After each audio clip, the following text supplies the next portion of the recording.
Halo kakak, ketemu lagi dengan saya dalam kesempatan kali ini pada mata kuliah Algoritma dan Pemrograman 1. Kali ini saya akan mencoba menjelaskan mengenai jalannya mata kuliah ini dan bagaimana cara berpikir dalam Algoritma dan Pemrograman 1. Sebelumnya, saya ingin menunjukkan gambar dari laptop saya beberapa tahun lalu. Jadi, ini menunjukkan bahwa untuk belajar algoritma dan pemrograman tidak perlu laptop yang dengan spesifikasi yang sangat tinggi. Jadi, kita bisa menggunakan laptop yang ala-ala. Yang penting adalah cara berpikir dan kemauan untuk berlatih. Nah, kita bisa lihat di sini ya kakak, bahwa laptop ini sudah engselnya sudah lepas. Jadi dulu ketika saya perlu untuk membuat layarnya tegak, saya menggunakan benang untuk menarik dan menahan layarnya. Kemudian kipas di dalam laptop ini juga sudah kurang berfungsi untuk mendinginkan motherboardnya. Jadi saya menggunakan kipas tambahan. Jadi kipas yang di dalam laptop ini sudah saya matikan, kemudian saya lubangi sehingga angin dari kipas yang tambahan di luar ini bisa masuk ke dalam. Nah, bisa kakak-kakak coba ya di sini untuk membaca jargon saya. Kemudian panda di sini juga ada maksudnya ya kakak. Jadi di sini biasanya orang IT itu suka begadang kakak dan banyak makanan di depannya. Nah, jadi kalau terbangun di pagi hari, biasanya matanya seperti mata panda seperti ini, dan karena jadi suka nyemil, mungkin ya akan terjadi perkembangan melebar terhadap badan. Tapi ini tetap ya kakak ya, tergantung dari orangnya masing-masing. Oke, next.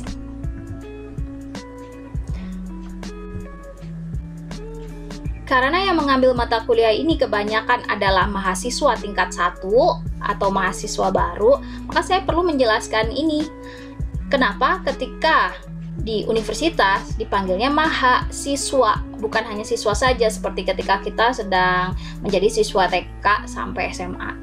Jadi kenapa disematkan kata maha di sini adalah karena kemampuan untuk menjadi mandiri dan bertanggung jawab terhadap pilihan hidup yang ditempuh dan dipilih. Jadi kakak-kakak sudah harus bisa memahami konsekuensi dari langkah-langkah yang kakak pilih. Contohnya misalnya di sini kita belajar logika ya. If pilihan A, then konsekuensinya adalah konsekuensi A. Jadi itu adalah hal cara berpikir yang harus dipahami oleh mahasiswa. Kalau kita lihat di sini pasti ada rasa meraung-raung di dalam pikiran kita harusnya, karena logika kita akan membantah gitu ya, karena panda tidak meong-meong ya. Begitu ya kakak. Logika yang berikutnya adalah yang harus dipahami oleh mahasiswa yang mengambil algoritma dan pemrograman adalah mengenai hal ini. Jadi ilmu yang kita tahu adalah milik Tuhan. Jadi awalnya ilmu itu pasti diberikan dari Tuhan. Kemudian ilmu itu dipelajari oleh guru, kemudian yang ditandai dengan gelas yang terisi air. Kemudian guru ini akan mengajar kepada siswa-siswanya. Nah, di sini ada beberapa kondisi siswa, di mana siswa ini ada yang bisa masuk ilmunya itu mungkin setengah gelas, atau mungkin tidak pernah masuk, atau mungkin ada siswa lain yang ilmunya jadi penuh ketika menerima ilmu dari gurunya. Namun ada juga siswa yang tidak menerima apa-apa. Nah, ini biasanya karena dia memasang payung terhadap guru ini. Jadi ilmu yang diberikan tidak bisa masuk. Apakah payung itu? Contohnya, waktu gurunya menjelaskan, siswanya malah Facebookan. Kecuali di kelas saya ya, karena saya pakai Facebook untuk media pembelajaran.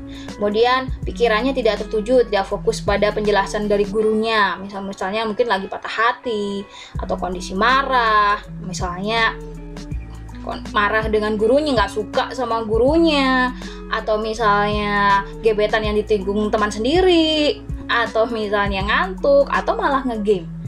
Nah, ini adalah payung yang dibuat oleh siswa sehingga tidak bisa menerima ilmu dari guru. Nah, kalau nggak percaya, pernah nggak nilai dari kakak-kakak semua nilainya bagus, padahal kakak-kakak nggak suka sama gurunya? Biasanya sih enggak ya. Nah, di situ logikanya adalah if jiwa menolak ilmu, then tidak dapat ilmu. Jadi ini harus dipahami logikanya. Jadi kalau jiwa kakak-kakak menolak ilmu itu sendiri, maka resikonya adalah tidak dapat ilmu. Dimengerti ya kakak? Nah, belajar logika lagi nih. Jadi intinya yang belajar ilmu itu adalah jiwa. Nah, jika kita datang ke kelas, tapi badan kita ada di kelas, sedangkan jiwa kita entah kemana, maka logikanya menjadi jiwa itu belajar ilmu. Jika hadir tanpa jiwa, then tidak belajar apa-apa. Dipahami logikanya ya kakak? Nah, ini bisa dibaca ya di slide-nya, sambil di pause videonya juga bisa. Jadi ini adalah mengenai mahasiswa jurusan komputer yang yang lemah di skill coding atau pemrograman. Nah, sedangkan di sini dinyatakan bahwa ya itu tidak baik karena seharusnya mahasiswa komputer itu bisa menguasai pemrograman. Maka logikanya adalah if masuk ilmu komputer, then wajib belajar pemrograman. Bisa dipahami nih ya kakak? Jadi tidak bisa melarikan diri. Jika masuk ilmu komputer, maka wajib belajar pemrograman. Nah, berikutnya ini sebagai pengetahuan. Jadi kakak-kakak semua punya PR ya untuk meningkatkan kualitas kakak-kakak sendiri, sehingga pada suatu hari berita seperti ini tidak akan lagi ada di Indonesia. Nah, ini juga bisa dibaca di beberapa berita di media, bisa dicari ya. Saya beberapa kali membaca bahwa banyak sarjana komputer tidak mampu menjadi programmer, jadi hanya menjadi instalator. Nah, di sini terjadi karena biasanya ada mahasiswa yang tidak terlalu fokus dengan skill mereka ketika melakukan kuliah. Jadi sehingga keluar mungkin nilainya tinggi, tapi skillnya tidak, karena didapatkan dengan cara-cara yang kurang baik. Maka logikanya di sini adalah jika mendapatkan nilai dengan cara yang kurang baik, then bisa dijawab sendiri oleh kakak-kakak hasilnya akan seperti apa. Oke. Di sini saya perlu mengingatkan karena beberapa dari pengalaman saya itu ada mahasiswa-mahasiswa yang kurang menerima kenapa dia harus masuk ke ilmu komputer UPI gitu. Nah, mari kita bermain logika kembali. Cara berpikir kita harus logika kita sebisa mungkin jalan ya kakak untuk belajar pemrograman. Jadi mari kita coba berpikir kembali bahwa kakak-kakak semua yang ada di sini itu sudah memenangkan berapa pesaing. Jadi tidak perlu merendahkan diri sendiri. Sebenarnya semua sudah sudah kompetisi gitu. Jadi ini worth it. Nah, kemudian Tuhan tidak bermain dadu. Jadi alasan apapun kakak ada di sini, Tuhan itu tidak bermain dadu. Jadi kakak-kakak sudah ditempatkan di sini, berarti ini tempat yang terbaik untuk kakak-kakak. Jadi if tanda tangan artinya ketika kakak-kakak menyetujui itu, alasannya apapun, disuruh orang tua karena tidak masuk ke jurusan lain atau whatever itu, kalau kakak-kakak sudah tanda tangan, itu tandanya kakak-kakak setuju masuk di ilmu komputer UPI. Logikanya seperti itu. Jadi semoga tidak ada denial. Nah, ini kenapa saya perlu menyatakan ini? Karena beberapa mahasiswa seperti yang kita ketahui bahwa kita punya 2 program studi, yaitu program studi pendidikan ilmu komputer dan ilmu komputer. Nah, karena ada pertanyaan-pertanyaan dari mahasiswa yang bertanya kenapa yang diajarkan di 2 prodi ini mengenai algoritma dan pemrogramannya berbeda. Ya, tentu saja kakak, ini berbeda karena tujuan dari lulusan masing-masing prodi juga berbeda. Misalnya di pendidikan ilmu komputer, tujuannya adalah lulusannya itu untuk menjadi guru di SMK atau SMA, kemudian sifatnya berarti adalah sebuah pengabdian. Maka skill yang perlu untuk diasah adalah bagaimana skill mengajar yang baik kepada siswa. Sedangkan untuk program studi ilmu komputer, lulusannya ditujukan untuk ke industri yang sifatnya komersil, di mana lulusan sebisa mungkin memiliki skill untuk memberikan solusi dari masalah yang ada di industri. Di industri tidak peduli kakak bisa ngajar atau tidak, industri hanya tahu bisa ngasih solusi atau enggak. Nah, jadi di sini logika yang harus dipegang di kepala kakak-kakak semua adalah jika lulusan ilmu komputer dan kakak-kakak ditujukan untuk dunia industri, komersil, dan wajib hukumnya untuk memiliki skill memberikan solusi masalah. Begitu ya kakak.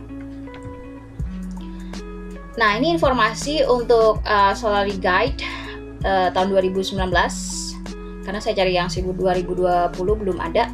Nah, ini untuk salary yang mungkin untuk di dunia industri dari lulusan ilmu komputer. Nah, di sini dapat dilihat bahwa pengalaman itu sangat penting ya kakak. Nah, ini untuk lulusan S1 dan di sini ditulis per month.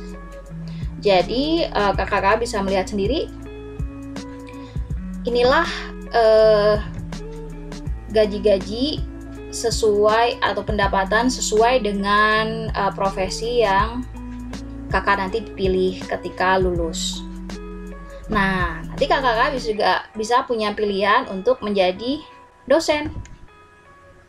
Nah, ini adalah gaji untuk ketika kakak-kakak memilih menjadi guru atau dosen mungkin ya, sekitar ini. Jadi, ini adalah contoh gaji saya. Saya masuk dosen di ilmu komputer UPI tahun 2009, jadi kalau sekarang sudah 11 tahun ya kakak. Nah, ini adalah gaji saya di 2020.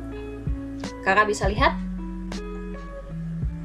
Nah, maka tujuannya memang berbeda ya kakak. Kalau di dunia industri yang dikejar ada komersil, profitable gitu, termasuk karyawan di dunia industri yang dikejar biasanya adalah profit gitu.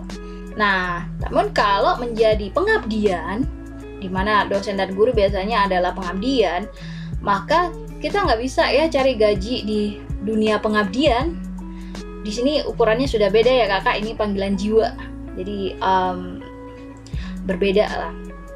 Kalau di sini kakak-kakak mencari profit, maka mungkin hidup kakak-kakak akan menjadi kurang bahagia karena di sini niatnya adalah sebuah pengabdian. Yang dicari berbeda ya kakak. Oke. Nah, ini saya ingin supaya kakak-kakak semua memiliki wawasan bahwa banyak sebenarnya lulusan di Indonesia itu nilainya bagus, tapi ternyata skillnya kurang. Nah, itu tidak akan menyelamatkan di dunia kerja. Jadi, IPK itu adalah efek samping dari usaha yang kita lakukan untuk mengasah skill kita.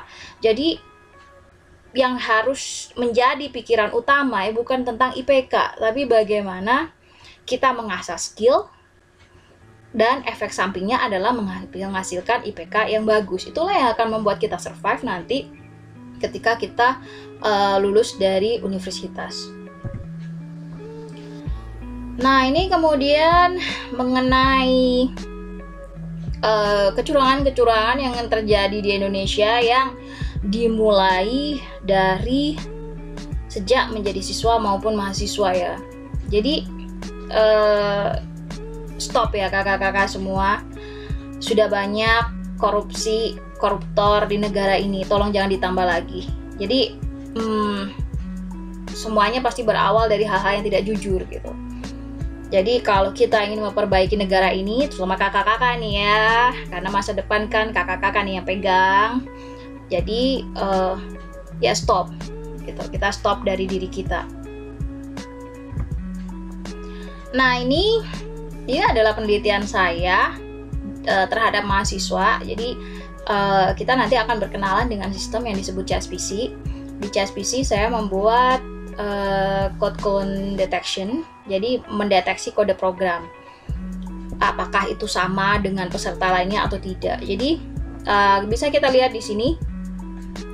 Ini batasnya adalah di sini. Di evaluasi ini kelas, ini nomor soal. Jadi di evaluasi ini saya belum memberitahu bahwa saya akan mencoba memeriksa kode-kode program yang dikumpulkan mahasiswa untuk dicek plagiarismenya. Nah, kemudian kita bisa lihat sendiri di sini bahwa banyak sekali kode program yang mirip. Jadi ini pemeriksaannya adalah dicek setiap pasangan kode program. Nah, kemiripannya itu adalah dari nilai 0 sampai 1. Dan kita lihat sendiri di sini ya kakak-kakak bahwa nilai kesamaannya atau similarity-nya ada di 0,9. Nah, kemudian setelah evaluasi ini saya memberitahukan ke mahasiswa bahwa saya akan memeriksa kode program yang kalian kumpulkan kesamaannya seperti apa. Nah, setelah mengadakan menyampaikan pengumuman tersebut, langsung berkurang ya kakak kesamaan dari kode program yang diperiksa. Kita bisa lihat di sini. Bahkan di sini ada 0, jadi sudah mulai melakukan kebaikan yang sangat bagus ya kakak ya. Nah, tapi di sini masih ada tinggi ya, karena ini tugas masa depan itu adalah tugas yang diberikan untuk dikerjakan di rumah. Jadi saya sangat berharap sekali terhadap kakak-kakak generasi Indonesia ke depan ini untuk benar-benar memiliki cara berpikir yang logikanya jalan ya kakak ya. Jadi udah cara-cara yang seperti ini tinggalkan saja, karena ini tidak baik untuk kita semua. Logika lagi ya kakak. Kita pasti ingin sesuatu yang dimiliki oleh Tuhan ya. Jadi kita pasti ingin kemuliaan, kepingin rezeki dan rezeki masa depan yang berkah. Nah, namun di tengah itu kita dihadapkan dengan apa yang disebut dengan nilai. Nilainya bagus atau jelek gitu ya. Nah, sering ketika kita mengharapkan ini, akhirnya kita melakukan cara-cara yang kita tidak menaati perintah dari Tuhan. Akhirnya kita salah jalan ya kakak ya, logikanya nggak jalan ini ya kakak. Jadi kalau harusnya kita menginginkan sesuatu yang dimiliki oleh Tuhan, maka logikanya kita akan melakukan apa-apa yang diinginkan Tuhan, bukan sebaliknya. Mungkin biasanya kalau kita melakukan sebaliknya, di awal mungkin akan berhasil, terkesan berhasil, sepertinya lolos gitu. Namun kita akan menghadapi hal seperti ini ya kakak. Jadi logikanya kurang jalan. Kita ingin ke sini tapi kok ngambil jalan ke sini. Jadi logikanya kurang jalan ya kakak ya. Jadi logikanya jika minta yang dipunyai Tuhan dan berkah, dan tolong tidak melakukan kecurangan.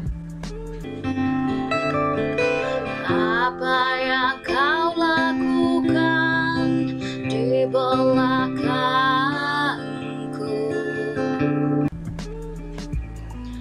Nah, untuk aturan perkuliahan, dokumennya dapat kakak-kakak semua baca di grup Facebook kita. Ada 3 file yang perlu kakak-kakak baca, silakan dibaca. Jika nanti tidak mengerti, silakan ditanyakan. Ini adalah range nilai untuk algoritma dan pemrograman 1. Nah, ini adalah syarat menguasai pemrograman berkah ya kakak ya. Pertama, kita tidak perlu menolak tempat kita saat ini, karena mungkin ini pilihan kedua atau pilihan ke-100, disuruh orang tua, kakek, nenek, atau siapapun lah ya. terpaksa seperti apa, kita harus mencoba untuk membuang pikiran-pikiran itu semua. Nggak bisa kalau kita belum menerima terus kita bisa mendapatkan hal yang baik di situ, kurang bisa ya kakak ya, logikanya nggak jalan. Jadi kita harus terima dulu, baru kita bisa melakukan yang terbaik ke depannya. Kemudian yang kedua adalah meyakini bahwa diri kita mampu. Kita ditempatkan di sini berarti bagi Tuhan kita itu mampu. Jadi jangan merendahkan kemampuan kita sendiri dengan melakukan kecurangan. Kecurangan itu apa sih kakak? Ya merendahkan diri sendiri, merasa aku tidak akan bisa, kemudian melakukan cara-cara yang tidak baik. Itu logikanya. Kemudian yang ketiga adalah karena ini logika, perlu diasah, maka perlu melakukan banyak latihan soal. Jadi pernah ada mahasiswa bertanya kepada saya, "Ibu, rahasianya bisa lulus algoritma dan pemrograman apa?" Latihan. Berikutnya Ibu, latihan. Berikutnya lagi, latihan. Berikutnya lagi Ibu, latihan. Berikutnya lagi, latihan. Oke, kemudian yang nomor 4 adalah ketika kita mengalami mentok atau belum bisa menyelesaikan permasalahan, ini tentu saja saat latihan ya kakak ya. Jadi kita perlu bertanya atau sharing sama teman. Jadi jangan biarkan masalah yang tidak ada solusi seperti itu dibiarkan saja. Itu hanya akan menambah masalah berikutnya. Kemudian materi akan semakin banyak dan kita tidak bisa mengatasinya lagi. Seperti itu ya kakak. Jadi bertanya itu ketika kita melakukan latihan, bukan ketika kita melakukan evaluasi. Evaluasi itu adalah menguji kemampuan kita, apakah kita sudah benar-benar mengerti. Jadi, sudah bukan waktunya bertanya. Bertanya pada saat melakukan latihan. Kemudian mungkin nggak enak ya ditolak bertanya. Itu sudah biasa ya kakak. Di dunia ini banyak orang-orang baik. Jadi Pak, cari aja, pasti ada 1 atau 2 atau 3 atau asisten kakak tingkat yang baik hati, tidak sombong dan gemar menabung, yang pasti mau lah menerangkan atau memberikan pemahaman terhadap kakak-kakak semua. Jadi ya dicoba saja ya kakak, di dunia ini masih banyak orang baik. Jadi kalau ditolak bertanya oleh satu orang, tanya ke yang lainnya lagi, oke? Dan ini logikanya juga, kecurangan adalah bentuk perendahan kemampuan diri oleh diri sendiri. Jadi kita udah merasa nggak mampu, terus kita mulai mengambil cara-cara yang tidak baik. Sebenarnya kita sedang merendahkan diri kita sendiri. Nah, ini cara untuk belajar ya kakak ya. Jadi kalau kita hanya membaca saja, yang kita dapat itu hanya sekitar 10%. Kalau dengan baca dan mendengar, paling 20%. Kalau baca, mendengar, melihat, paling 30%. Kalau ditambah dengan audiovisual, demonstrasi, di 50%. Kalau dengan diskusi, nah ini bertanya, diskusi, itu bisa di 70%. Kalau kita sudah bisa ngerti, kita coba menjelaskan ke rekan yang lain. Jadi kalau yang udah merasa bisa, jangan sungkan langsung, kamu mau aku jelasin nggak? Kamu mau aku jelasin nggak? Nggak usah ditanya dulu kakak, langsung aja tawarin, kamu mau aku jelasin nggak? Karena itu sebenarnya sedang menguji. Ketika kita menjelaskan ke orang lain, kita bisa tahu kita benar-benar ngerti atau tidak. Sebenarnya itu caranya ya. Jadi ini teorinya seperti ini. Jadi kalau kakak-kakak tidak melakukan latihan itu kan demonstrasi ya, demonstration. Maka kemungkinan untuk memahami adalah di bawah 50%. Nah, jalannya perkuliahan 3 SKS, kelas virtual itu waktunya maksimal di 3 kali 50 menit. Kemudian ada praktikum juga, itu juga 3 kali 50 menit bersama asisten. Mungkin kalian juga sudah kenal ya, karena sepertinya udah di-invite di grup praktikum. Kemudian kita punya 16 kali pertemuan di kelas virtual dan 5 kali evaluasi. Kemudian ada 1 tugas masa depan, ini tugas di rumah. Ini yang menilai adalah saya, dosen. Kemudian ada praktikum, 10 tugas mingguan. Ini setiap minggu sesuai dengan materi, biasanya hanya 1 soal, waktunya seminggu. Ini dikerjakan di rumah, mandiri. Kemudian biasanya asisten juga mengadakan kuis praktikum. Kemudian, nah ini wajib ya, mandiri latihan di rumah. Dalam perkuliahan ini kita akan menggunakan beberapa e-learning, salah satunya adalah CSPC. Untuk CSPC akan dijelaskan lebih lanjut di grup FB nanti. Kemudian menggunakan grup atau chat Facebook yang sudah kita buat. Kemudian Spada untuk mengorganisasi materi. Aplikasi yang digunakan adalah, saya tidak mewajibkan yang berat-berat ya kakak. Jadi bisa pakai Notepad++, Sublime, atau editor teks yang lain. Ya, apapun lah kakak boleh pakai. Kemudian untuk kompilatornya bisa pakai MinGW atau GCC, atau bisa juga pakai kompilator online. Jadi nggak perlu yang berat-berat ya kakak ya. Agar komputer dengan spesifikasi rendah pun masih bisa belajar algoritma dan pemrograman. Kemudian saya lebih menyarankan untuk pakai command prompt atau konsol. Nah, jadi kita bisa ngetik sendiri perintah-perintah untuk melakukan eksekusi. Jadi tidak hanya klik-klik, karena mungkin suatu hari nanti kakak bisa menemui pekerjaan di mana server, kakak harus coding di server mungkin, dan server itu hanya ada konsol. Jadi belajar dari awal memahami perintah-perintah yang ada di konsol atau command prompt. Kalau tinggal klik-klik kan gampang ya, tapi kalau dari konsol ke klik-klik itu mudah. Tapi kalau dari klik-klik ke konsol nanti bisa mengalami kesulitan. Dalam kuliah ini nanti kita akan menggunakan bahasa pemrograman C ya kakak ya. Kenapa sih? Kadang ada beberapa mahasiswa gitu, ibu di universitas lain sudah menggunakan bahasa yang lebih bla bla bla gitu. Nah, ini ada alasannya ya kakak ya, tidak asal pilih comot. Jadi sebenarnya bahasa C ini sangat powerful, misalnya kayak Microsoft Windows, Linux, Macintosh, Android, iOS, and Windows Phone, bla bla bla, itu semua ditulis dengan base C. Karena C itu bahasa yang cukup dasar, sehingga memiliki memori dan storage yang lebih kecil. Kemudian ada alasan lagi, yaitu bahasa C itu lebih memiliki portability dan efisiensi, bisa melakukan memory manipulation, dan ukuran dari file size-nya rendah. Bisa dibaca ya di link yang di bawah itu ya kakak ya. Nah, kenapa C?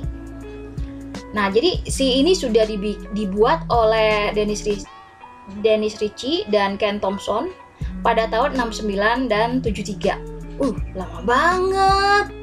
Kan nggak ini ya ibu ya, nggak sesuai tren saat ini. Wait, mari kita lihat lagi. Nah, di tahun 2013 dan 2008 dan 1998, C adalah bahasa pemrograman dengan peringkat seperti ini. Stabil ya kakak ya, padahal dibuat dari tahun 69 dan 73. Stabil, dia masih menguasai dunia. Next. Nah, ini di 2015-2014. Kita lihat sih. Wow. Masih powerful ya kakak ya. Nah, ini dari tahun ini dari tahun 85 sampai 2015. Kita lihat peringkat C.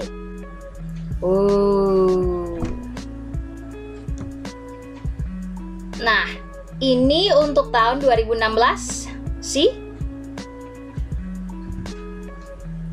Ini untuk tahun 2017.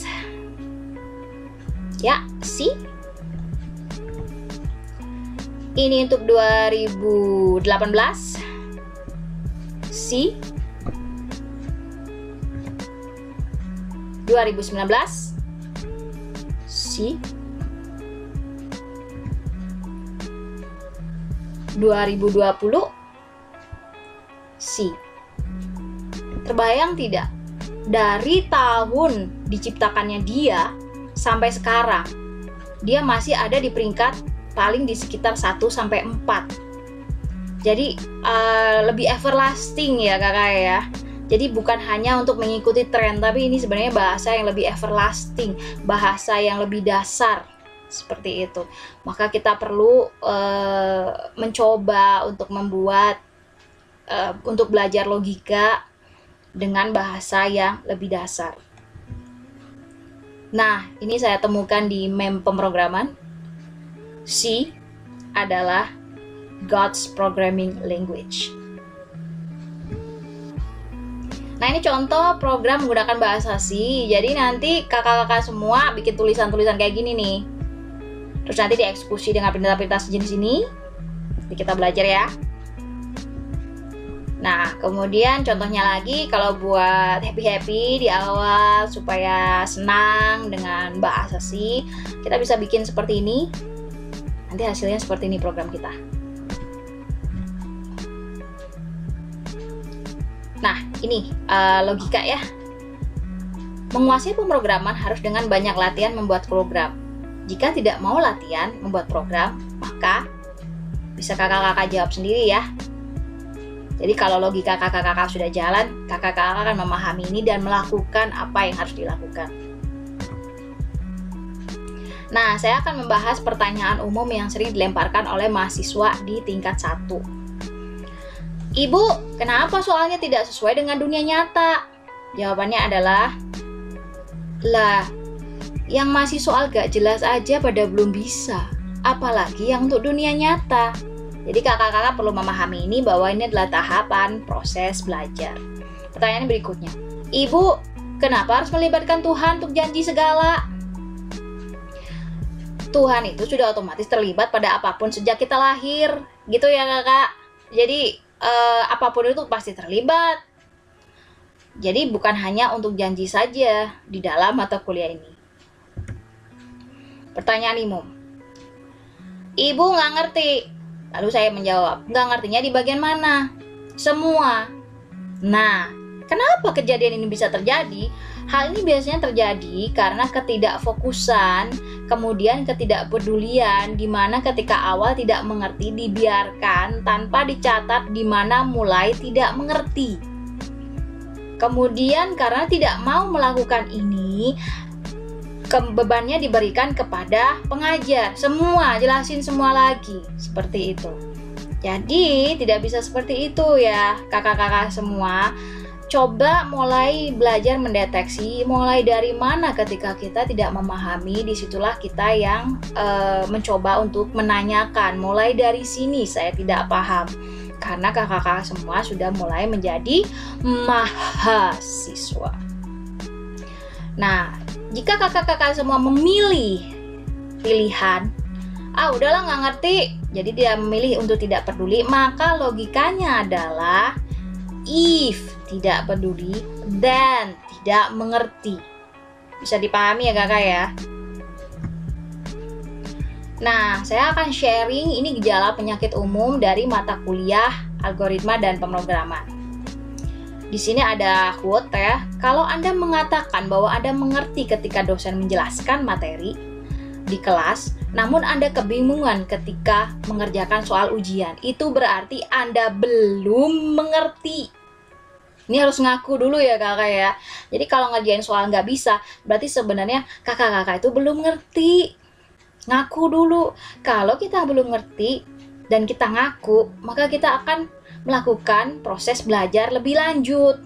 Kalau kita nggak ngaku, kita belum ngerti, maka kita nggak mau belajar lagi. Jadi kalau ada yang ngomong, aku belum ngerti tapi aku nggak mau belajar. Nah, berarti dia sedang melakukan yang namanya denial, menipu diri sendiri. Tidak mengerti tapi logikanya tidak jalan. Saya yakin yang kalau dia membiarkan dirinya tidak mengerti, tapi pengennya nilainya bagus ya kakak ya. Nggak bisa kayak gitu, itu logikanya nggak jalan. Kalau ingin nilai bagus, maka harusnya belajar, harusnya mencoba mengerti. Begitu ya kakak ya. Nah, ini gejala penyakit umum, misalnya seperti ini nih, ada ilustrasinya. Jadi udah marah-marah nggak mau menerima apapun yang ada di kuliah ilmu komputer. Karena ini bukan pilihan saya, ini pilihan orang tua, ini pilihan kakek, nenek, aa, tete, tetangga, whatever lah ya kakak ya. Nah, intinya adalah kakak-kakak harus memiliki pikiran bahwa jika Tuhanmu pinter, kakak-kakak pasti punya Tuhan kan? Jika Tuhanmu pinter, dan dia nggak akan salah-salah naruh kakak-kakak semua di tempat ini. Jadi terima dulu itu, maka kakak-kakak kan bisa melakukan yang terbaik di tempat ini. Berikutnya, ngapain sih harus belajar mata kuliah ini? Nggak ngerti, nggak mau. Kalau kakak-kakak tidak mengerti tujuan dari mata kuliah ini untuk apa, maka ya tidak akan mengerti ini buat apa ya kakak ya. Jadi bagaimana jawabannya? Maka cari tahu ini untuk apa, maka kakak-kakak akan mengerti ini tujuannya apa. Begitu ya kakak ya. Berikutnya, kode program hanya diketik saja tanpa dipahami jalannya program atau logikanya. Udahlah ngetik aja lah. Gimana jawabannya? Udahlah ngetik aja lah. Kakak, ini itu untuk jurusan ilmu komputer, bukan untuk jurusan juru ketik. Jadi jika ngetik saja, then kakak salah jurusan, harusnya ke jurusan juru ketik. Karena kakak sudah mengambil tempat di ilmu komputer, maka di sini kakak harus memahami jalannya logika dari kode program yang kakak buat, bukan hanya mengetik saja. Oke? Nah, ini yang pendukung untuk sebelumnya. Jadi pemrograman itu tentang logika berpikir ya kakak ya. Logika harus jalan dulu. Jangan kayak misalnya ini nih contohnya, logika nggak jalan nih.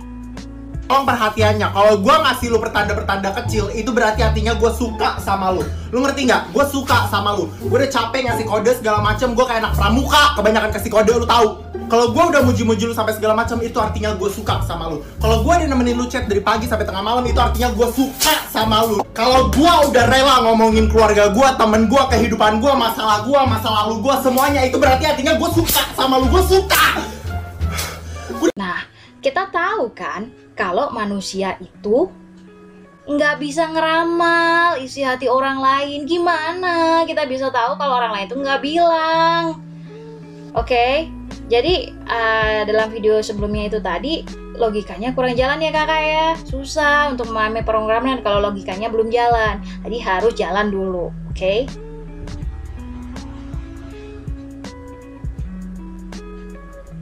Nah, berikutnya adalah ketika diterangkan mengerti, tapi begitu menerima jenis soal yang lain sebenarnya sama konsepnya, tapi jadi tidak mengerti gitu.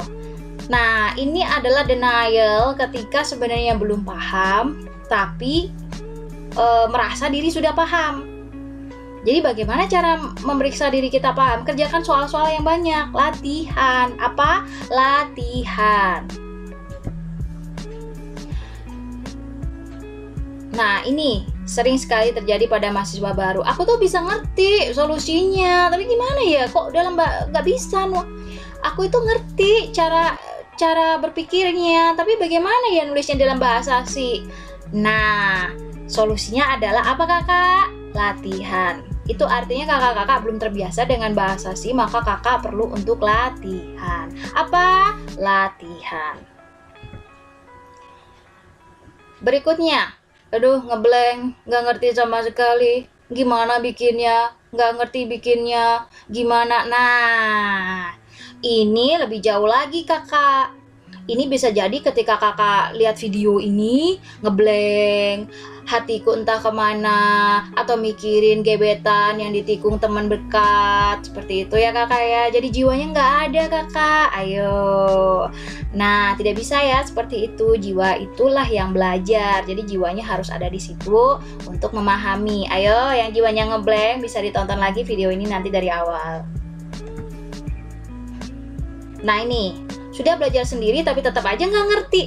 Nggak bisa ya kakak. Tadi ada salah satunya adalah kalau mentok harus cari solusinya. Nggak bisa mentok ditambah lagi, materi berikutnya mentok lagi, nambah lagi mentoknya, materi berikutnya mentok lagi, akhirnya mentok. Begitu ya kakak ya. Nggak bisa seperti itu. Jadi kalau mentok coba cari jawaban. Mentok lagi cari jawaban. Tidak bisa seperti itu. Jadi kalau belajar sendiri dan tidak mengerti, wajib hukumnya kakak bertanya. Nah, ini juga gejala yang berat ya kakak ya. Jadi selalu mengeluh. Misalnya, aduh temanku nggak ada yang mau ngajarin aku, asistennya nggak benar ngajarin aku, apalagi dosennya nggak benar ngajarin aku, di dunia ini yang paling benar adalah aku. Ya, susah ya kakak ya kalau yang seperti ini, jadi tolong diperbaiki. Nah, kemudian gejala berikutnya adalah mengenai tipe pola. Jadi ini kebiasaan ya, biasanya keluhan yang keluar adalah gejalanya pas diajarin soalnya gampang, pas ujian soalnya susah. Nah, ini karena kakak adalah tipe pola, kurang latihan. Jadi hanya melihat contoh seperti ini, kreativitasnya kurang dikembangkan karena kurang latihan. Akhirnya ketika ada soal, sebenarnya konsepnya sama, hanya sedikit. Kalau tadi itu contoh dari depan, sekarang contoh dari belakang. Nah, kakak-kakak tidak mengerti. Nah, ini karena kakak tipe pola. Jadi kalau udah dikasih A, ya udah ngertinya cuma yang pola A aja. Tidak mencoba untuk mengkreatifkan bagaimana kalau lihat dari sisi samping, kalau dilihat dari sisi belakang, kalau dilihat dari sisi samping satunya lagi, seperti itu. Jadi tidak bisa seperti itu. Jadi konsep itu perlu untuk latihan beberapa soal untuk mendapatkan penyelesaian yang baik. Nah, ini saya pernah buka Google dan keluar kata kuncinya adalah jawaban soal Bu Rosa. Nah, ini bukan mengasah logika ya kakak ya, karena kakak hanya mencari jawaban di internet lalu mencoba memodifikasi sesenya, ya udah kumpulin gitu. Tidak bisa ya kakak ya, tujuannya mata kuliah ini tidak tercapai. Jika tujuan tidak tercapai, maka keinginan tidak tercapai, begitu ya kakak ya. Oke. Nah, ada juga yang tipe asal jalan. Udahlah, yang penting asal jalan, nulisnya kacau, nggak ada penjelasan, yang penting jalan lah bu. Udah pusing. Tidak bisa seperti itu ya kakak ya. Makan juga, kalau misalnya kita dikasih makan kangkung mentah gitu, atau misalnya apa ya, yang sebenarnya masih bisa dimakan, asal dimakan aja, tapi ada permasalahan di nutrisinya, di apakah dia mengandung hal-hal berbahaya, seperti itu kan tidak masuk standar SNI ya kakak ya. Jadi standar dasar itu penting. Jadi membuat program tidak hanya asal jalan. Nah, ini silakan memilih jalan ninjamu ya kakak-kakak ya. Jadi kalau kakak-kakak menginginkan jalan ninja itu di tingkatan mata kuliah ini, jadi di ilmu komputer itu ada 4 tingkatan mata kuliah dasar pemrograman. Yang pertama adalah algoritma dan pemrograman 1, naik lagi algoritma pemrograman 2, naik lagi struktur data, naik lagi desain dan pemrograman berorientasi objek. Nah, ini kalau kakak tidak lulus di sini, mungkin akan menghadapi sebuah tantangan yang agak berat di sini. Karena dasar dari mata kuliah ini adalah yang ini. Kemudian jika misalnya tidak lulus di sini, dasar dari yang ini adalah ini.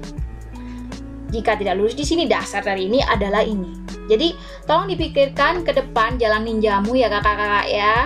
Sebaiknya belajar untuk menjalankan logika sehingga jalan ninjamu bisa cukup baik dalam menjalani mata kuliah di program studi ilmu komputer. Apapun yang terjadi, tetaplah bernafas. Nah, ini adalah Saya menulis buku ini dari catatan-catatan saya bagaimana untuk memahami pemrograman dengan gambar dan logika yang ada di keseharian kita. Namun kakak-kakak juga bisa menggunakan sumber-sumber yang lain. Saya tidak menutup kemungkinan kakak-kakak menggunakan sumber yang lain karena setiap orang memiliki cara belajarnya sendiri. Jadi tidak harus menggunakan ini. Oke. Sekian materi untuk hari ini, belajar logikanya ya kakak dan cara berpikirnya, karena ini semua adalah dasar untuk kita nanti mempelajari algoritma dan pemrograman. Oke, semoga bermanfaat. Sampai ketemu lagi. Terima kasih.